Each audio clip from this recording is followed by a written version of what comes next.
আমার জন্য যা কিছু করো কবরে আসলে বিধানে পৌঁছে আছে দান ভাইয়ার দুনিয়ায় যা কিছু করো আল্লাহর কাছে সেটা কবুল হবে না, আল্লাহ কবুল করবেন না। আমার ভাইয়া এই জন্য আল্লাহ পাক জানায় দিয়েছেন নিশ্চয় যাদের বিশ্বাস আছে, ঈমান আছে, ঈমান তার জ্ঞানের কিসের উপরে? আমানতু বিল্লাহি, আল্লাহর উপরে। ঈমানের দ্বারা আল্লাহর উপরে, আল্লাহর উপরে ঈমান আনতে গিয়ে সামান্যতম শিরক যুক্ত হয়ে চলবে না। শিরক যুক্ত ঈমান আল্লাহ কবুল করেন না। শিরক যুক্ত ঈমান কোনটা? আল্লাহর আদর্শের সাথে মানুষের তৈরি করে মিশ্রণ করা।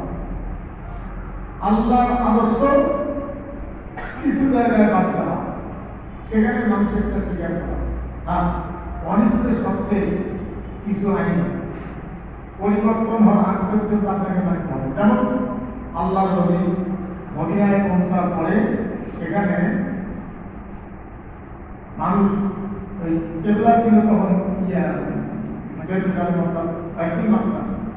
হঠাৎ করে যদি পরিবর্তন করে এটা হবে না। সেই জন্য 17 মাস পর্যন্ত নবী ওই দিকেই নামাজ পড়ছেন। কারণ ইসলাম সহনশীল, হঠাৎ করে কোনো বোঝা কারণে চাপায় যায় না, বুঝছেন না?